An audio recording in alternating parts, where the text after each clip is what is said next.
If you ever come to Jalisco, Mexico, Taqueria in George West, There's good people here. you're bound to find Nego Merez Flores. He's a regular, a cup of coffee always in hand. And even at the age of 78, this native of Floresville is always looking for work. I teach children karate. How's that going? Oh, great. Well, I don't charge, so that's not a job. So whenever I can get a job, carpenter job, I get one. But it's not the carpentry, instead teaching kids karate that keeps him going. He calls it his therapy. Helping others, he says, helps him. Where did you learn karate? Okinawa. Okinawa Island, Japan, more than 7,500 miles from his home in Floresville. I won the lottery, by the way. You did when? 1964. Never once did Flores hesitate to answer the call to duty. The reason, all his brothers served in World War II in Korea. You're a military family. Well, in those days you had to be, Why? because it was your duty. His duty to serve our country, drafted by the Marines in 1964. 3rd Battalion, 3rd Marines, 3rd Marine Division. Flores and two of his buddies from Floresville were shipped off to Vietnam. At first it wasn't too bad because I was young, didn't know any better.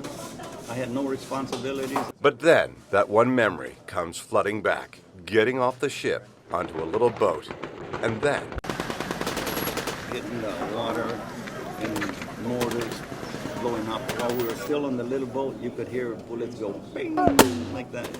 It didn't scare you? Well, we were too conditioned what to expect.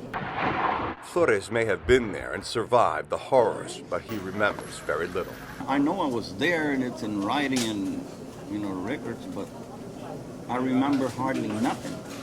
He deployed back to Vietnam twice, the entire time a proud Marine, proud for 20 years and still to this day. When you came home, how were you treated? So I ignored everybody. But what did they say? What did they do to you? Oh, I never listened to them. Do you feel like you came back a changed man? No more than anybody else. It was back in Okinawa, a year before his first deployment to Vietnam, that Flores learned what proved to be his purpose in life, karate.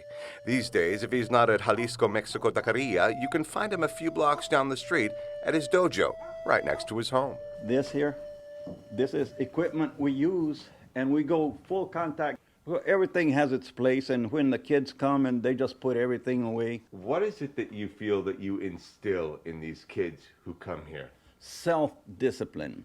Flores says it's not difficult to do. He just had to learn how to speak their language, think like they do, and that's why they all get along so well together. You can't communicate with them as an adult. You got to communicate at them with their language. And when he looks back at his life, Flores says it's just like anyone else's. We had a tough life here, good tough life here, and then the Marine Corps wasn't no change, and you still had a good tough life. What do you think the rest of your life is going to be like? Same, teaching karate, working, then I dropped dead. Oh yeah, I'm lucky to be here now. It's good enough for me.